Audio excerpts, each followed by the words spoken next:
Have you ever had something that didn't quite meet your expectations? I remember when I was in youth ministry, I'd ordered some dodgeballs online. And I was so excited about these dodgeballs because they were the name brand. And I was so excited to introduce them to the kids and up our dodgeball game. And then they arrived, and they did not quite meet the expectations. In addition to the small price, they were tiny. They were like golf ball sized dodgeballs, and they did not live up to the expectations. Jesus came into a world that was full of expectations for what the Messiah would be. The nation of Israel was very familiar with an idea of messiahs and saviors, and it was full of people throughout their history that fit that bill. People like Moses, who led the people of God out of Egypt and into the freedom. People like Joshua, who ushered them out of the wilderness and into the promised land. And of course, there was King David, who overthrew the Philistines or fought against them and established a golden age for Israel. And so all of these were setting the expectations for what a Messiah would look like as Jesus enters the world. So as the people of God were looking forward to Jesus as their Messiah, they had these expectations probably in the back of their mind, that Jesus would look a lot like them, that he would be a military and political leader who would overthrow the oppressors and usher in a new golden age for Israel.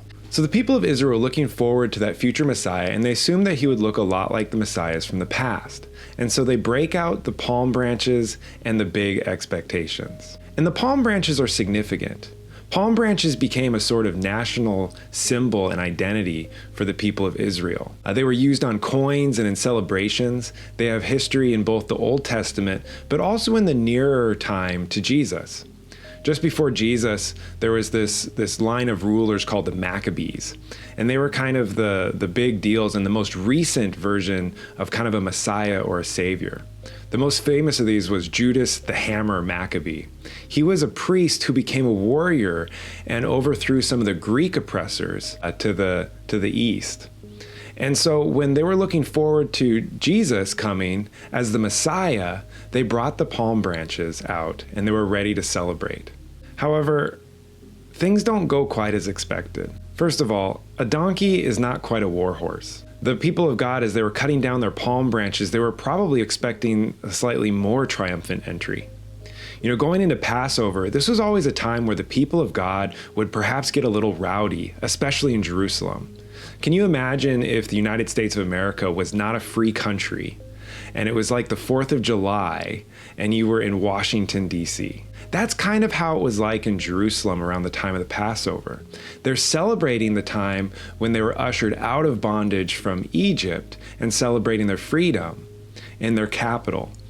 And so as Jesus is riding in, there's perhaps big expectations. And Rome knew this too. And so Rome would have this show of force where Pilate, who was kind of the Roman overlord of Jerusalem, he would have ridden in on a war horse in front of a legion of Roman soldiers. It was quite the show. And almost in an inversion of that, almost a mockery of it, Jesus rides in the other gate, but not on a war horse, but on a donkey. And as those palm branches hit the floor, hit the ground, those lofty expectations for Jesus as the Messiah come crashing down. However, the truth is that things were actually much bigger than they could have possibly expected. First of all, Jesus did not come to overthrow the temporal oppressor of Rome, but the eternal oppressor of sin and death. And secondly, it wasn't just the people of Israel that would be saved, but rather the whole world. The scope was so much bigger than they expected.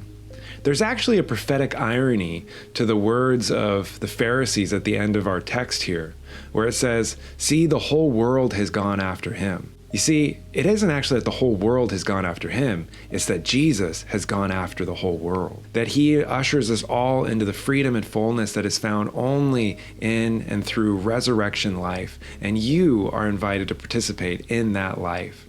So we should all grab our palm branches and celebrate our Savior.